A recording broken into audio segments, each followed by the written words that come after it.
कृष्णाय वासुदेवाय देवकी नंदनाय च अशेष क्लेशनाशाय गोविंदाय नमो नमो। हे कृष्ण करुणा सिंधु दीनबंधु जगतपते गोपेश गोपिका कांत राधा कांत नमस्तुते। तप्त कंचन गौरंगी राधे वृंदावनेश्वरी वृषभानुसुते देवी प्रणमामि हरिप्रिये। श्री कृष्ण चैतन्य मनःभीष्टं स्थापितं जन भूतले स्वयं रूप कदमहं ददति शापदस्तिगमः। श्री कृष्ण चैतन्य प्रभु नित्यानंद श्री अद्वैत गदाधर श्रीवासादि गौर भक्तवृंद। हरे कृष्ण कृष्ण कृष्ण हरे हरे, हरे राम राम राम हरे हरे। ओम नमो वासुदेवाय, ओम नमो भगवते। हरे कृष्ण। भागवत कथा, हरि कथा, कृष्ण कथा आलोचना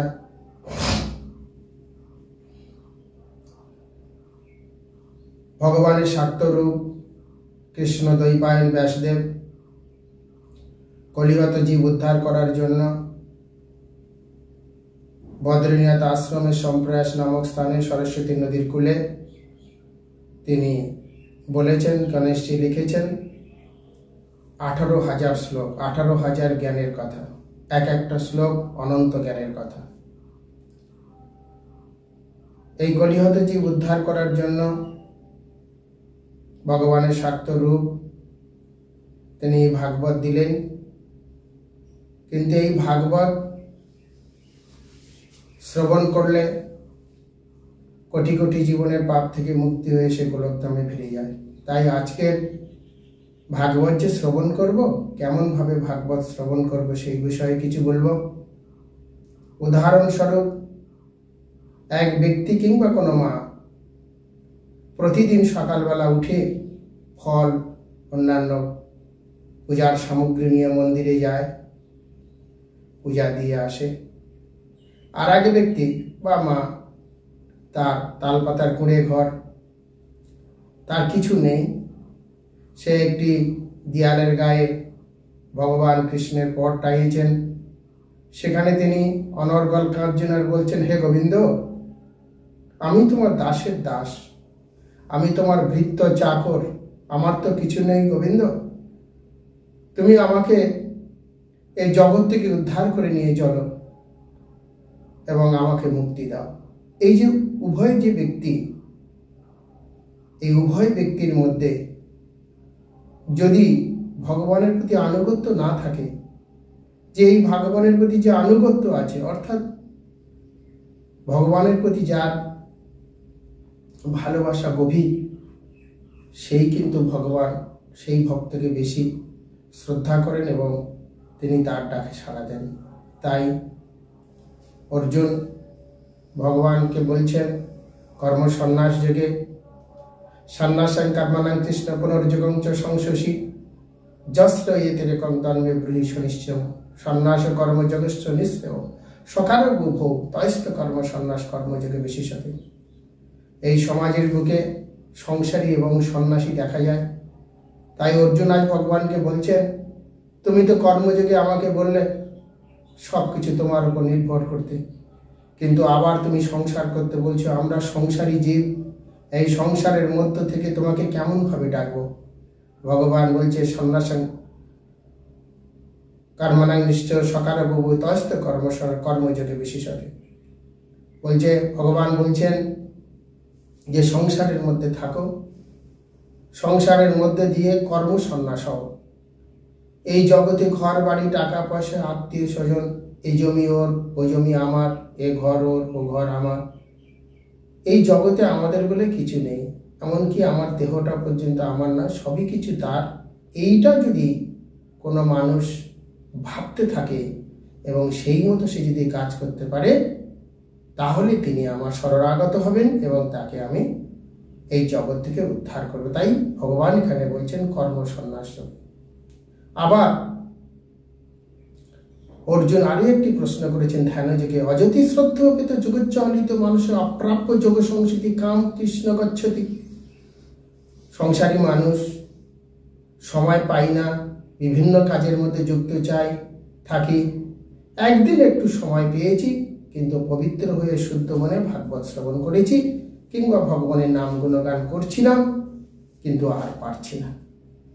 তার কি হবে? অযথি শ্রদ্ধ হবে তো জগচ্চলিত মানুষ অপ্রাপ্য যোগ সংস্কৃতি কাম গতি কৃষ্ণ গচ্ছতি। ভগবান বলছেন পার্থ। পার্থ বলছে কেন না, মা কুন্তির ছোটবেলার নাম ছিল পৃথা, তাই অর্জুনের আর এক নাম পার্থ। পার্থ নৈবিহ নামুত্র বিনাশস্তস্য বিদ্যতে নহি কল্যাণ কিত কশ্চিৎ দুর্গতিং তত গচ্ছতি। সংসারী মানুষ যদি সে একবার আমার লীলা শ্রবণ করে, অর্থাৎ কোনোভাবেই যদি সে একবার আমার ভাগবত শ্রবণ করে, তাহলে নৈবিহ নামুত্র বিনাশস্তস্য বিদ্যতে নহি কল্যাণ কিত কশ্চিৎ দুর্গতিং তত গচ্ছতি। আমি তাকে কোনো প্রকারের দুর্গতি হতে দেব না। তাকে আমি এই জগৎ থেকে উদ্ধার করব, এবং যতটুকু সে আমার জন্য মন প্রাণ দিয়েছে আমি তার জন্য তৈরি রেখেছি চিত্রগুপ্ত। সে নিশ্চিতভাবে তার ছবি তুলে রেখেছে গোপনে, এবং সে অনিত্যকে ত্যাগ করে নিত্যর মধ্যে প্রবেশ করে, অর্থাৎ কতটুকু নিত্য করে এসেছে তার প্রমাণ সেখানে পাওয়া যাবে। আবার গুণাত্রয় বিভাগ যুগে অর্জুন আবার একটা প্রশ্ন করলেন ভগবানকে, বলছেন কৈর্লঙ্গ স্ত্রীন গুণ নেতারতিত ভবতি প্রভু কিমাচর কথম চৈতন্য স্ত্রীন গুণতি বর্ততে। কেমন গুণবান ব্যক্তি হলে তোমার শরণাগত থাকতে পারবে, তোমার ভাগবত শ্রবণ করতে পারবে?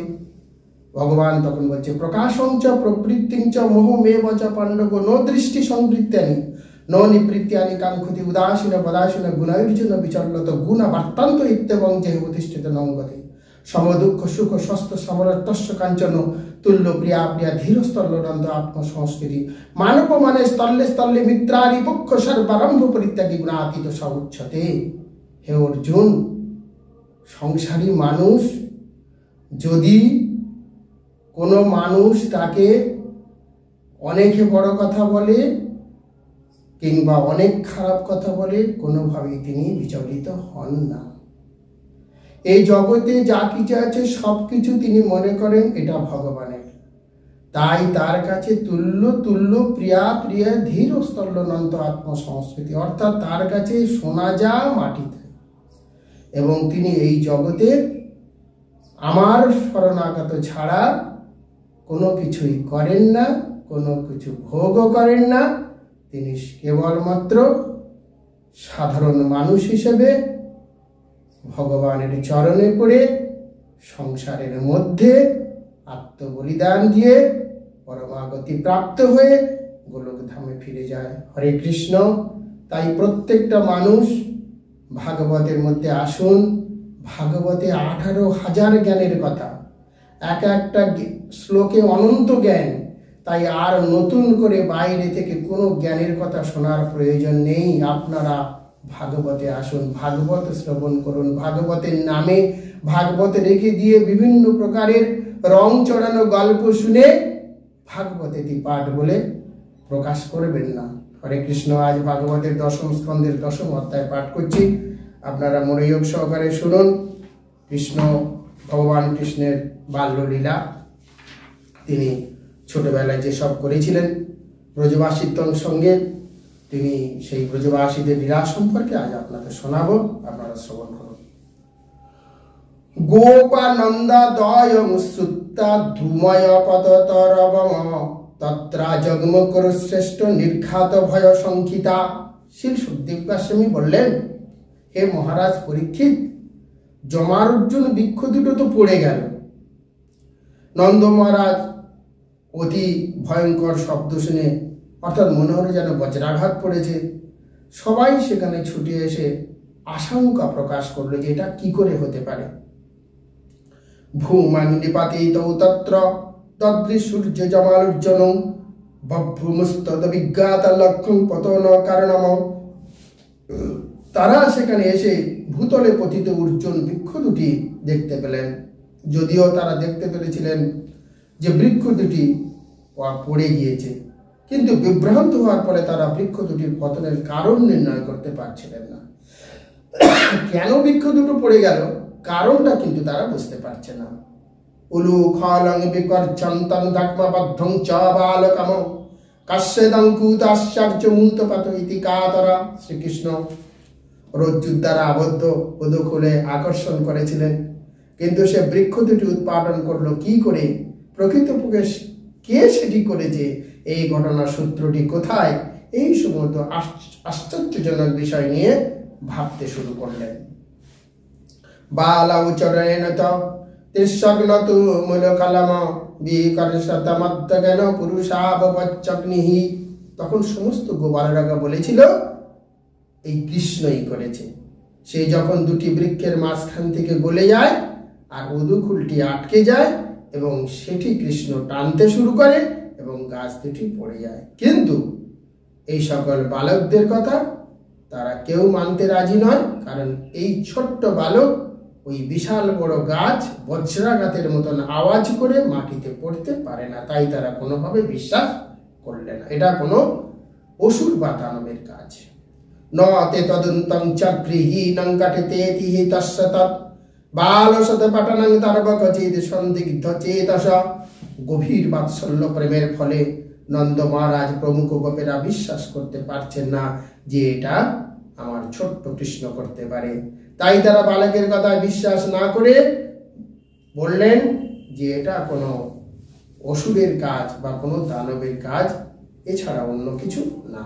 উলুকালাং বিকর্যন্তং দামনাবদ্ধং সামতাত্মজ বেলক্কনন্দ প্রহস্যা দানবিমোহচত। নন্দ মহারাজ তার পুত্রকে রজ্জুর দ্বারা উদুকুলের সঙ্গে বাঁধা আছে তাড়াতাড়ি হাসি মুখে দেখে নন্দ মহারাজ ভগবানের বন্ধন খুলে দিলেন। গোপী বিস্তবিতনাই নিত্যদা ভগবান বলবত কচ্চিদি ও দাগায়ত কিচ্ছন মগ্ধস্তাদশ দারু যন্ত্রবত। গোপীরা বললেন, কৃষ্ণ তুমি যদি নাচো তাহলে আমরা তোমাকে এই লাড্ডুটি দেব। আজ ভগবান গোপীদের দ্বারা নাচছে, গান করছে। এই বিশ্ব ব্রহ্মাণ্ড যার দ্বারাই চলে, এই বিশ্ব ব্রহ্মাণ্ড যার হাতের পুতুল, অর্থাৎ একটা সন্তান বা বাড়ির কোনো বাচ্চা ধুলোবালি নিয়ে খেলা করে, আর সেই ধুলোবালি দিয়ে তারা ঘর করে, অন্যান্য অনেক কিছু তৈরি করে। আর যখন মা ডাকে এক লাথি মেরে সেই ধুলোবালি দিয়ে তৈরি ঘর বাড়ি ভেঙে দিয়ে চলে আসে। তেমনি ভাবে এই জগৎ, এই ব্রহ্মাণ্ড ভগবান যেমন ভাবে তৈরি করেছেন, একদিন তেমন ভাবে সব ধূলিসাৎ করে দেবে সমস্ত পৃথিবীটা। সেই ভগবান আজ ব্রজবাসীদের দ্বারা নাচছে, গান শোনাচ্ছে। বিবর্তি কচ্চিদাগাপ্তা পীটকাম্মন পাদুকাম বহুক্ষে পঞ্চ কুরুতে স্নানং চ প্রীতিমাহবন। কখনো কখনো মা যশোদা তার সখীরা কৃষ্ণকে বলতেন, এই পেড়েটা নিয়ে আয়, দড়িটা ওখানে রাখ, কাঠের জিনিসটা নিয়ে আয়। কখনো তিনি যেন তা ওঠাতে অক্ষম হতেন, অর্থাৎ বাচ্চা তো ভারী জিনিস ওঠাতে অক্ষম হতেন, তবুও সেটাকে অতি কষ্টে টানতে টানতে এনে মায়ের হাতে তুলে দিত।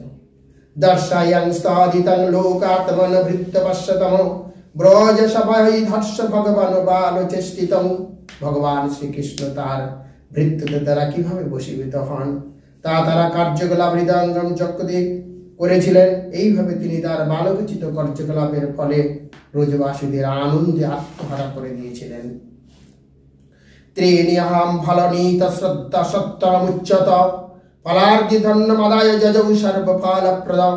এক সময় এক ফল বিক্রয়িনী সে ব্রজবাসীগণ, তোমরা যদি ফল কিনতে চাও তাহলে এখানে এসো। অর্থাৎ একজন ফল বিক্রয়িনী মহিলা ফল বিক্রেতা এসেছে, এসে বলছে তোমরা যদি কেউ ফল কিনতে চাও এখানে এসো। বলে বলে সে বাড়ির মধ্যে প্রবেশ করলো। তখন সর্বফল প্রদাতা শ্রীকৃষ্ণ ফল লাভের উদ্দেশ্যে কিছু ধান নিয়ে সেই ফল বিক্রেতার কাছে গেল।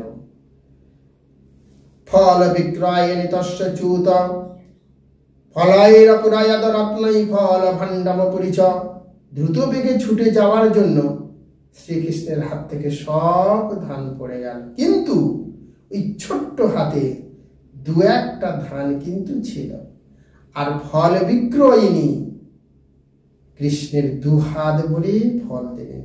কৃষ্ণই এতই কৃপাময় যে তৎক্ষণাৎ সেই ফলের ঝুড়িটি মণিমাণিক্যে ভরে গেল। কেউ যদি তাকে একটি পাতা, একটি ফল, একটি ফুল অথবা একটু জল দান করে, তাহলে সেটি তৎক্ষণাৎ একটা অভূতপূর্ব শর্তাবলী অর্থাৎ কৃষ্ণের চরণে দান করার জন্য কৃষ্ণ তাকে সঙ্গে সঙ্গে ভক্তে ফিরিয়ে দেন। অর্থাৎ যে মা ভক্তা প্রজাচ্যতি, তা না হলে কেউ যদি অহংকার মত্ত করে, অর্থাৎ ঠিক আগে যেভাবে বললাম, পূজা দিতে হয় দিচ্ছি, যেতে হয় যাচ্ছি, কিন্তু যদি ভক্তি না থাকে, চোখের জল যদি না থাকে, কৃষ্ণের প্রতি যদি আনুগত্য না থাকে, যে তুমি আমার সব, তুমি আমার ইহকাল, তুমি আমার পরকাল, তুমি আমার জন্ম, তুমি আমার মৃত্যু, তুমি আমার জরা, তুমি আমার অসুখ, সবকিছু যদি তার উপরে সঁপে দেওয়া যায়, তার কাছে গিয়ে কিছুই চাইতে হয় না। মন্দিরে মাথা ঠুকিয়ে ধন দাও, অর্থ দাও, টাকা দাও, পয়সা দাও, স্ত্রী দাও, পুত্র দাও, ঘর দাও, বাড়ি দাও, কিছু, তিনি তো অন্তর্যামী, তিনি তো সব জানেন, তিনি অন্তর্যামী, তাই তার কাছে কোনো কিছু চাওয়ার প্রয়োজন নেই। তার কাছে ভক্তি করে গেলেই তোমার সব আশা পূরণ করে দেবে। তাই আজ ফল বিক্রয়িনী তার সমস্ত ঝুড়ি মণিমাণিক্যে ভরে গেল। সরিত্যগ্রাতং ভগ্নার্জুনর্ত মাথায়ুতা রামং চ রোহিণী দেবী ক্রীড়ন্তং বালকৈর্ভীষমা। জামাল অর্জুন বৃক্ষ উৎপাটন করে একদিন রোহিণী দেবী নদীর তীরে অত্যন্ত মনোযোগ সারে অন্যান্য বালকের সঙ্গে কৃষ্ণ এবং বলরাম খেলাধুলা করছে। নৌপায়তং যাদাভূতৌ ক্রীড়াসঙ্গনে পুত্রবৌ যশোদাং প্রেয়াসমস রোহিণী পুত্র বৎসলম।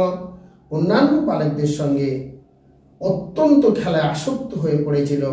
রোহিণী দেবীর আহ্বানে কৃষ্ণ এবং বলরাম ফিরল না। অর্থাৎ রোহিণী দেবী, কৃষ্ণ বলরাম যখন অন্যান্য বালকদের সঙ্গে খেলা করছিল, তখন রোহিণী দেবী বলরামের মা ডাকতে গিয়েছে, কিন্তু রোহিণী দেবী ডাকে কোনো সাড়া দিলেন না। তারা খেলায় আরো মত্ত হয়ে উঠল।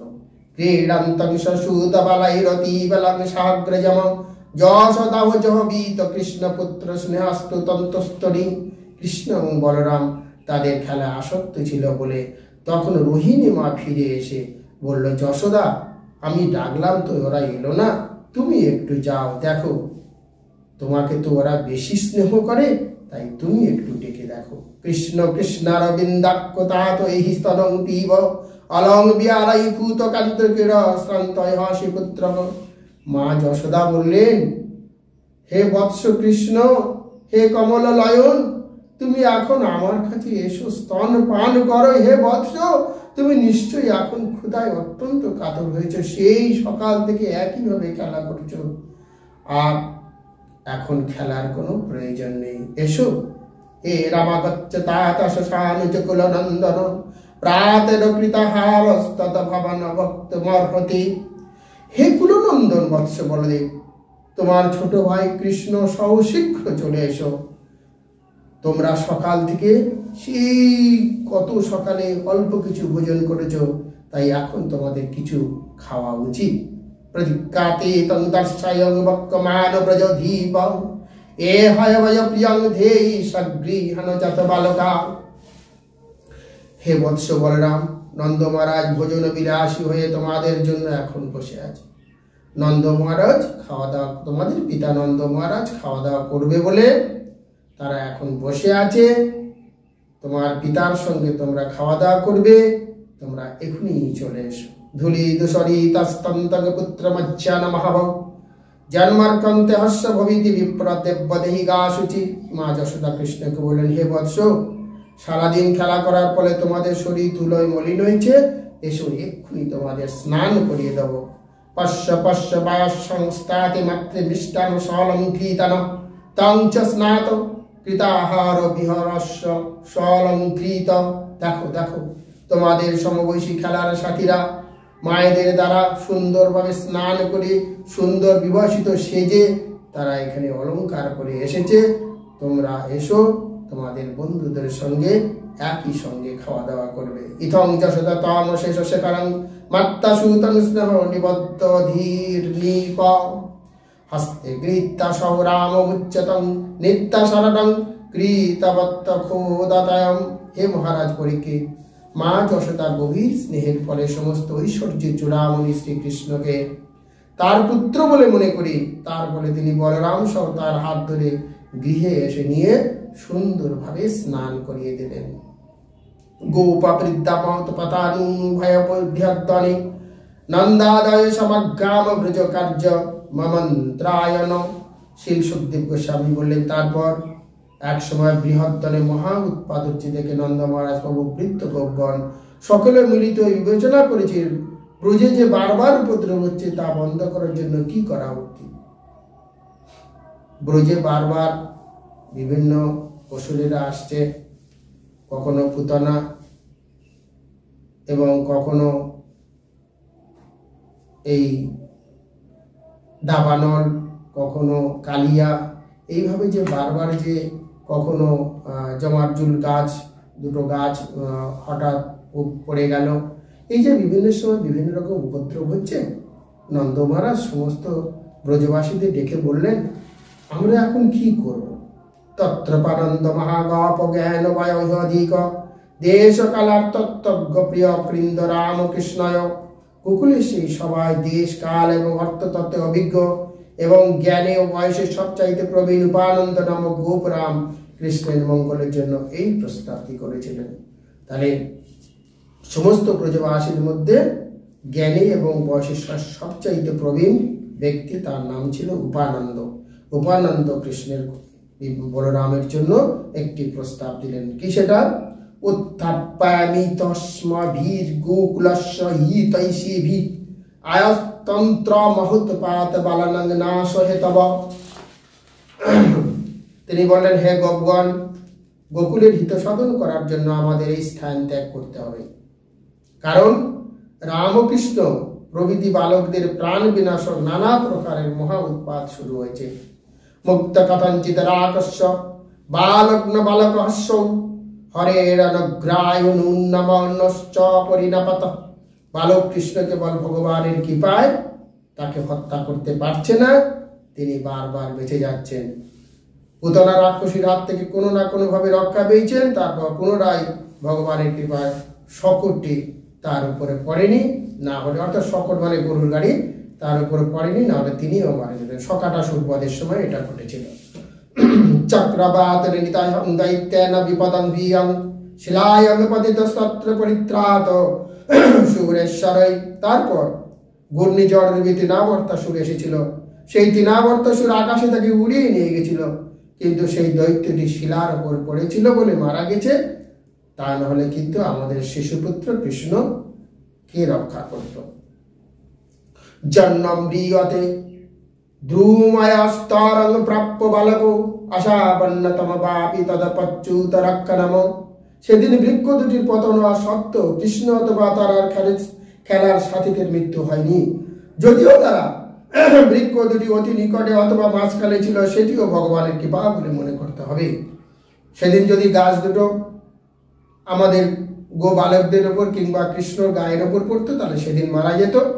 এটা ভগবানের ইচ্ছা, না হলে কিন্তু সেদিনই আমাদের সবাই মারা যেত। তাই আমাদের আর এখানে থাকা যাবে না, এখানে নানা প্রকারের উপদ্রব সৃষ্টি হয়েছে।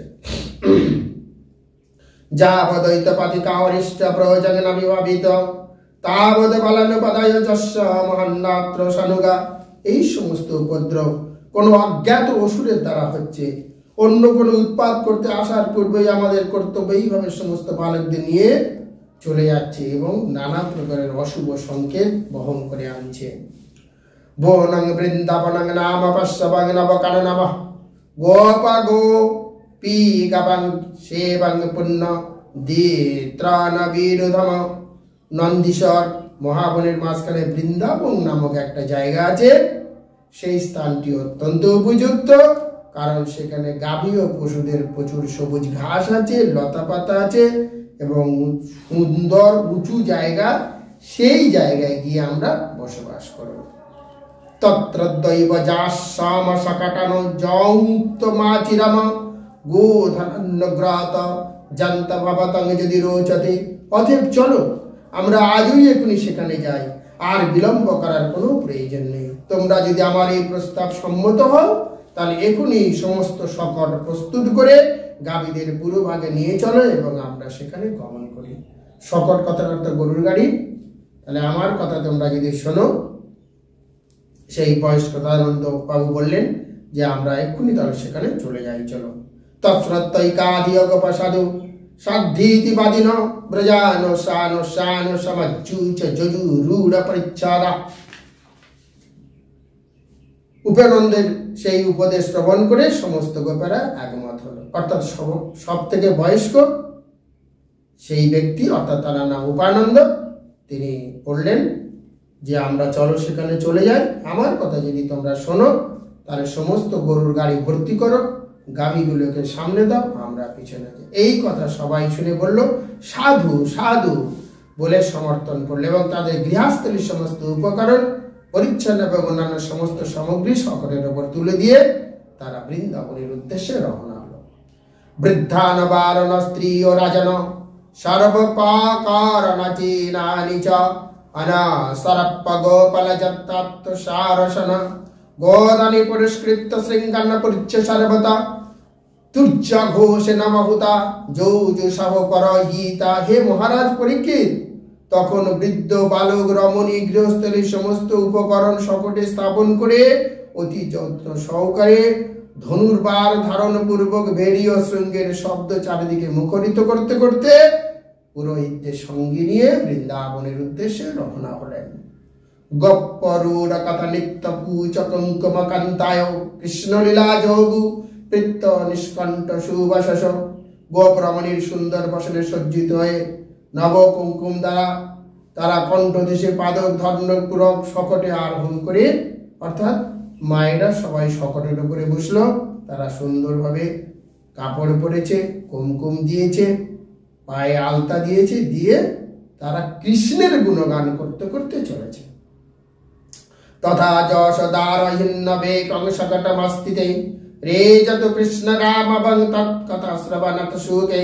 কৃষ্ণ এবং বলরাম বিরহ শহরে অসক্ত মা ও যশোদী রোহিণী দেবী কৃষ্ণ ও বলরামকে সঙ্গে নিয়ে তাদের লীলা শ্রবণ করতে করতে শকটে উঠে বৃন্দাবনের দিকে রওনা হলেন। বৃন্দাবনং সম্প্রবিশ্য সর্বকাল সুখবহম তত্র চ পূর্বজাবসং শকটৈর্ধচন্দ্রবত। এইভাবে তারা সমস্ত ঋতুতে সমান সুখদায়ক বৃন্দাবন ধামে প্রবেশ করে শকট সময়ের দ্বারা অর্ধচন্দ্রাকারে তাদের সাময়িক নিবাস স্থান রচনা করলেন। চাঁদ যেমন অর্ধে থাকলে যেমন হয় অর্ধচন্দ্রকারে, সেইভাবে তারা তাদের বসতগুলো নির্মাণ করলেন। বৃন্দাবনং গবর্ধান যমুনা পুলিনানি চ বিকশিদত্তম প্রীতি রামাবতায়র নিপ। হে মহারাজ পরীক্ষিত, রাম এবং কৃষ্ণ যখন বৃন্দাবন গোবর্ধন যমুনা নদীর তট দর্শন করেছিল তখন তারা উভয়ই অত্যন্ত আনন্দিত হয়েছিল। কৃষ্ণ এবং বলরাম গিয়ে দেখলো সেখানে যমুনা নদী আছে, গোবর্ধন পর্বত আছে, এই সকলগুলো দেখে তারা খুব আনন্দবর্ধন হলো। এবং ব্রজৌ কাশ্যং প্রীতং চন্তং বালচেষ্টিতৈ কালবক্কৈ সাকলন বৎস পালৌ বভূবুত। এইভাবে কৃষ্ণ এবং বলরাম ছোট্ট বালকের মতো আদো আদো স্বরে কথা বলে সমস্ত ব্রজবাসীদের দিব্য আনন্দ প্রদান করেছিলেন। আদিদেরা ব্রজ ভূবশ গোপাল দারগৈ চারয়মশতর ভূত সননন কীর পরিচ্ছাদৌ। কৃষ্ণ এবং বলরাম তাদের গৃহের অদূরে নানাবিধ খেলার উপকরণ নিয়ে ও অন্য গো বালকদের সঙ্গে খেলা করছিলেন। কখনো কখনো কৃষ্ণ বাঁশি বাজাচ্ছেন, কখনো কখনো তারা গাছে ফল পাড়ছেন, গাছে চড়ছেন, কখনো কখনো তারা কেবল পাথর ছুটছেন, আবার কখনো তারা পা দিয়ে আমলকি ফল পাড়ছেন, কখনো কখনো তারা কম্বল দিয়ে নিজেদের ঢেকে কৃত্রিম গাভী সাজছে। এইভাবে বালকেরা বৃন্দাবনে খেলাধুলা করছিলেন। কদাচিৎ যমুনা তীর বৎস সায়ং রত সবাই বায়স্যই কৃষ্ণ বালায়র জিংসা সুতয়র্ত আগমত। একদিন রাম এবং কৃষ্ণ যখন তাদের খেলার সাথীদের সঙ্গে যমুনার তীরে গোবৎস চারণ করেছিলেন তখন তাদের বধ করার জন্য একটি অসুর সেখানে এসে উপস্থিত হল। অর্থাৎ সমস্ত গোবালকদের নিয়ে বলরাম এবং কৃষ্ণ যখন সেখানে খেলাধুলা করছিলেন যমুনা নদীর তীরে তখন একটি অসুর আবার এসে উপস্থিত হল। তঙ্গবৎস রূপিণাং বিক্কবৎস যুগতং হরি দর্শায়ন বলদেবায় সবাইর মুগ্ধ ই বাসাদৎ। ভগবান যখন দেখলেন যে একটি অসুর গোবৎসদের রূপ ধারণ করে গোবৎসদের মধ্যে প্রবেশ করেছেন তখন তিনি বাঘদের সেই অসুরটিকে দেখিয়ে বলেছিলেন আরেকটি অসুর এখানে এসেছে। তারপর তিনি ধীরে ধীরে সেই অসুরটিকে কাছে গিয়েছিল, যেন তিনি অসুরটির অভিপ্রায় কিছু বুঝতে পারেননি। আবার একটা অসুর গোবালকের রূপ ধরে তাদের মধ্যে প্রবেশ করেছিল। ভগবান কৃষ্ণ সবাইকে বলে আস্তে আস্তে তার কাছে গেল, তাকে বসতে দিল না। গ্রেত্তা পারদময়ং সহলাঙ্গুলমচ্যুতদ ব্রহ্মাইত্তা কপিত্রায়ত প্রবিদ্ধঃ কত জীবিতমঃ সাকাপয়র্থির মাহায়াকাপত্তমানৌ পাপাতঃ। তারপর শ্রীকৃষ্ণ সেই অসুরটির পিছনে পায় এবং লেজটি ধরে প্রচন্ড বেগে অসুরটির দেহ ত্যাগ না করা পর্যন্ত ঘোরাতে থাকেন এবং তারপরে তা একটি কপিত্ত বৃক্ষের উপর ছিল। কপিত্ত অর্থাৎ কদবেল, কপিত্ত বৃক্ষের উপর ছুঁড়ে ফেললেন। যখন সেই বিশালাকায় দৈত্যর দেহের ভারে কপিত বৃক্ষটি ভেঙে পড়ে, তখন সেই অসুরটির দেহটি ভূপতিত হল। তাহলে গরুর রূপ ধারণ করে, প্রথমে গোবালক, তারপরে গরুর রূপ ধারণ করে এসেছিল অসুরটি। ভগবান বুঝতে পেরে তার কাছে গিয়ে তার পা ধরে কপিত্ত গাছ অর্থাৎ কদবেল গাছের উপর ছুড়ে দিয়েছিল। আর এত ওজন ছিল যে কদবেল গাছ সেটি ধরে রাখতে পারলো না, হুড়মুড়িয়ে ভেঙে পড়লো নিচেতে। তং বিক্রম বিস্মিতা বাল সসং সাধু সাধিতে দেবাশ্চ পরিসন্তুষ্ট বাবুত পুষ্পবর্ষিণ। অসুরের মতো দেহটি দর্শন করে সমস্ত গোবালকরা উচ্ছ্বাসিত ভাবে বলে উঠেছিল, কৃষ্ণ খুব ভালো হয়েছে, খুব ভালো হয়েছে, তোমাকে আমরা সবাই ধন্যবাদ জানি। স্বর্গের দেবতারা অত্যন্ত প্রসন্ন হয়ে তারা ভগবানের উপর পুষ্প বর্ষণ করতে লাগলেন। তৌ বৎস পালকৌ বুত্তা সর্বলৌকিক পালকৌ সপ্রাতরাসৌ গপৎস সংরস্তত্ত্ব বিচেরতৌ। সেই অসুরটি সংহার করার পর কৃষ্ণ এবং বলরাম তাদের প্রাতরাস সমাপ্ত করেছিল, অর্থাৎ সেই অসুরটাকে মেরে ফেলার পর সকালবেলার খাবার তারা খেল এবং গোবৎসদের চরণ করতে করতে কৃষ্ণ এবং বলরাম সমস্ত জগতের পালক, কিন্তু তারা গোবালক রূপে গোবৎসদের পালন করছিল। সেই সমস্ত জগতের যে পালক আজ গরু চড়িয়ে দিন অতিবাহিত করছিল। সং সং বৎস কুলং সর্বে পায়াই সন্ত একদা গত্তা জলাশয় ভাষ্যং পায়িত্তাপুর্জুলমা। একদিন কৃষ্ণ বলরাম সহ সমস্ত বালকেরা তাদের নিজ নিজ গোবৎসদের জল পান করার জন্য জলাশয়ের নিকটে উপস্থিত হলো এবং তারা নিজেদের জল পান করছিল। যে যার গরু নিয়ে যমুনা নদীতে গিয়েছে জল পান করার জন্য। কৃষ্ণ গিয়েছেন সেখানে গরুদের জল পান করার জন্য।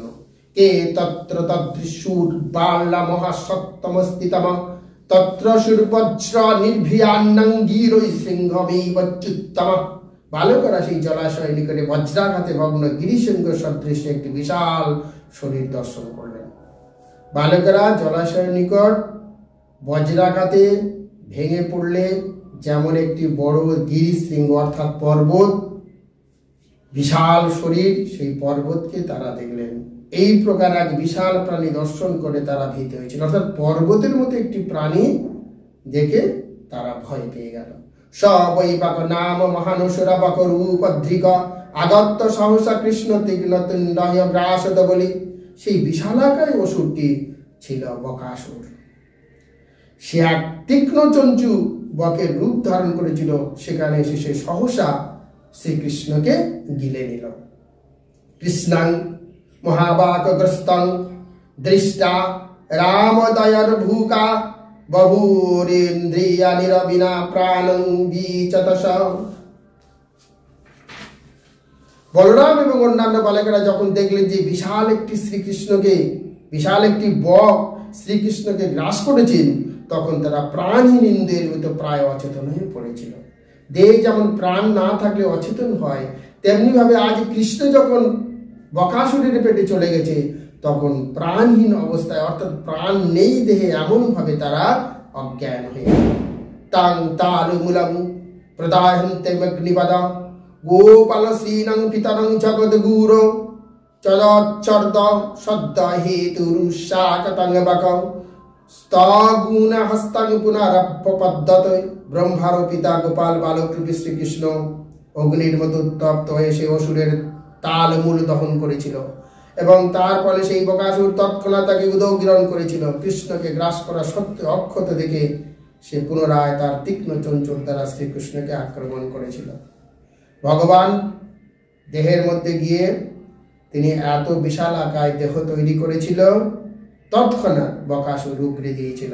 শ্রীকৃষ্ণ যদিও পদ্ম ফুলের মতো কোমল, তবু তিনি অগ্নির থেকে উত্তপ্ত হয়ে উঠেছিল এবং বকাসুর তার তলমূল দহন করেছিল। শ্রীকৃষ্ণের শরীর যদিও মিশ্রির থেকে মধুর, তবুও বকাসুরের কাছে তা অত্যন্ত তিক্ত বলে মনে হয়েছিল এবং সে তৎক্ষণাৎ শ্রীকৃষ্ণকে উগরে দিল। তাম পততংস নিগ্রাচ্য তু বয়া দর্ভং বকং কংস সকং সত্যাঙ্গতি পশ্যৎসু বালেষু দদারা লীলয়া মুদা বাহু বীর নবদ দীবৌকশামৌ। বৈষ্ণবদেব পতি শ্রীকৃষ্ণ যখন দেখলেন যে কংসের সখা বকাসুর পুনরায় তাকে আক্রমণ করতে উদ্যত হয়েছে, তখন তিনি তার হাত দিয়ে সেই অসুরের চঞ্চুদা ধারণ করলেন। সমস্ত গোবালকদের সম্মুখে বীরের গ্রাসের মতো তাকে দ্বিখণ্ডিত করে সেইভাবে অসুরটিকে বধ করে শ্রীকৃষ্ণ দেবতাদের আনন্দ বিধান করেছেন। যখন বকাসুর উগরে দিল, বকাসুর ছুটে আসতে তার চঞ্চু দিয়ে তাকে আঘাত করার জন্য ভগবান তার চঞ্চু দুটি অর্থাৎ ঠোঁট দুটি একটি পায়ে ধরল, একটি হাত দিয়ে ধরল এবং মাঝখান থেকে দ্বিখণ্ডিত করে তাকে হত্যা করল। তদা বকারিংসু রকলকবাসিনা শ্যামকিরণনন্দন মল্লিকাদিভি শিমেড়ে রচন শঙ্কস্তাইব স্তাদ বিক্ক গোপাল শত বিশিষ্যিরে। তখন স্বর্গের দেবতারা বকাসুরের শত্রু শ্রীকৃষ্ণের উপর নন্দন কারণ জাত মল্লিকা ফুল পুষ্প বর্ষণ করতে লাগলো এবং অভিনন্দন জানালো। প্রাণ ফিরে এলো, যেমন ইন্দ্রিয় সমূহ শান্ত হলো, তেমনি আজ গোবৎসদের প্রাণ ফিরে এসেছে। তারা একে অপরকে আলিঙ্গন করছে আর ছুটে এসে কৃষ্ণকেও জড়িয়ে ধরে কাঁদছে। সত্যাতা বিস্মিতা গোপা গোপাশ্চাত্য প্রিয়াদ্রিতা প্রত্যাজ্ঞাতমিব বৎস বুকলাত্তৈক্যে নিত্যে তৎকরে ত্রিশতকনাং। বনে বকাসুর বধের ঘটনা শ্রবণ করে গোপ ও গোপীরা অত্যন্ত আশ্চম্বিত হয়েছিল। শ্রীকৃষ্ণকে দর্শন করার জন্য তারা সবাই মিলে ছুটে চলেছে সেই বনের মধ্যে গোবৎসদের কাছে, যেখানে কৃষ্ণ বলরাম ও অন্যান্য গোবৎসরা উপস্থিত ছিল সেখানে। তদা বকারিংসুরলকং সমাকিরণনন্দ মল্লিকাদীব সমীড়ীন চনা শঙ্খ সংস্থাবৈ তদা বিক্ক গোপাল সুত বিশিষ্যিরে। তখন স্বর্গের দেবতারা বকাসুরের শত্রু শ্রীকৃষ্ণের উপর বিভিন্ন ধরনের ফুল বর্ষণ করতে লাগলেন। শ্রদ্ধা তদ বিস্মিতা গোপা গোপাস্ততি প্রায়দ্রিতা প্রত্যাজ্ঞাত বিতবক্ষন্তে ত্রিশিত্তকন। বনে বকাসুরের বধের ঘটনা শ্রবণ করে সমস্ত গোবালকরা যখন আশ্চম্বিত হয়েছিল, কিন্তু যখন তিনি সেই বকাসুরের চঞ্চু ধরে দ্বিখণ্ডিত করলো, তখন সবাই জড়িয়ে ধরে আনন্দ করতে লাগলো এবং আনন্দে কাঁদতেও লাগলো। অহোবাতস্য বালস্য বামৃত বহপব আপশ্চিত বিপ্রয়ং সংকৃতং পূর্বং জাত ভয়ম।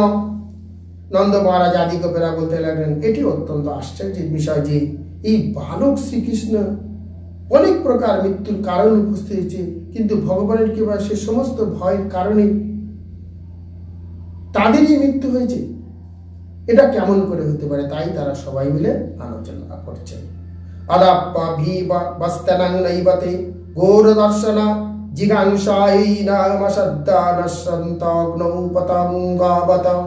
এই সমস্ত দৈত্যরা ছিল অত্যন্ত ভয়ঙ্কর এবং তারা মৃত্যুর কারণ হলেও এই বালক কৃষ্ণকে হত্যা করতে পারেনি। অর্থাৎ ভগবান এই জগতে এসেছিলেন কারোর উপরে নির্ভরশীল হয়ে নয়, কারো সাহায্য নিতে আসেনি। তিনি এই জগতে এসেছিলেন অধর্মকে নাশ করে ধর্মকে প্রতিস্থাপন করার জন্য, অসাধুকে শেষ করে সাধুকে প্রতিস্থাপন করার জন্য। তাই তিনি কোনো অসহায়তা বোধ করেননি, তিনি সব সময় নিজের শক্তির দ্বারা সবকিছুকে শেষ করেছেন। অহো ব্রহ্মবিদং বচনস্তং স্বস্তি পরিচিত গার্গ জলাও ভগবানন্ন তবে তথাইব তৎ। ব্রহ্মত্বদেব বাণী কখনো মিথ্যা হয় না, ব্রহ্মতত্ত্ববাদের বাণী কখনো মিথ্যা হয় না। এটি অত্যন্ত আশ্চর্যের বিষয়। গর্গমণি যে ভবিষ্যৎ বাণী করেছিলেন, আজ তার সত্যতা প্রমাণ হচ্ছে। এতানন্দ জয়া গোপা কৃষ্ণ রাম কথং মুদা গর্বন্ত রাম মনস্য নবী নন্দন ভবেন। এইভাবে নন্দ মহারাজ প্রমুখ গোপেরা পরম আনন্দে শ্রীকৃষ্ণ বলরাম লীলা সম্বন্ধে কথা আস্বাদন করে এবং তার ফলে তারা সংসারে দুঃখ অনুভব করেননি। এবং বিহারই কৌমারৈ কৌমারাং জহত্তু ব্রজে মিলানৈ সেতুন্ধৈ মর্ক টুত প্লবনদীবি। এইভাবে শ্রীকৃষ্ণ এবং বলরাম লুকোচুরি খেলা, সেতু নির্মাণ, বানরের মতো লম্ফন প্রভৃতি শিশুসুলভ খেলায় থেকে ব্রজভূমিতে তাদের শৈশব অতিবাহিত করেছেন আর ব্রজবাসীদের আনন্দমর্ধন করেছেন। হরে কৃষ্ণ। ভাগবতের দশম স্কন্ধের দশম অধ্যায় শেষ করলাম। এতে শ্রীমদ্ভাগবত দশম স্কন্ধে শ্রীকৃষ্ণ বাল্যলীলা শেষ করলাম। সমস্ত সনাতন হিন্দু ভাইদের বলছি, ভাগবত 18,000 শ্লোক, এক একটা শ্লোক এক একটা অনন্ত জ্ঞানের কথা। আপনার ভাগবত শ্রবণ করুন পবিত্র দেহে শুদ্ধ মনে এবং মুক্তি পেয়ে বহু জীবনের পাপ থেকে আপনারা গোলকধামে ফিরে যান। বারবার এই জন্মের হাত থেকে বিভিন্ন জনিতে জন্ম, সেই জন্ম থেকে মুক্তি পেয়ে গোলকধামে ফিরে যান এবং আজকের সংসারে যে জ্বালা যন্ত্রণায় ভুগছেন তার থেকে মুক্তি পান। আজকের সংসারে যে রোগগ্রস্ত হয়ে ভুগছেন রোগ থেকে মুক্তি পান। তাই আপনারা ভাগবত শ্রবণ করুন। হরে কৃষ্ণ। রাধে রাধে।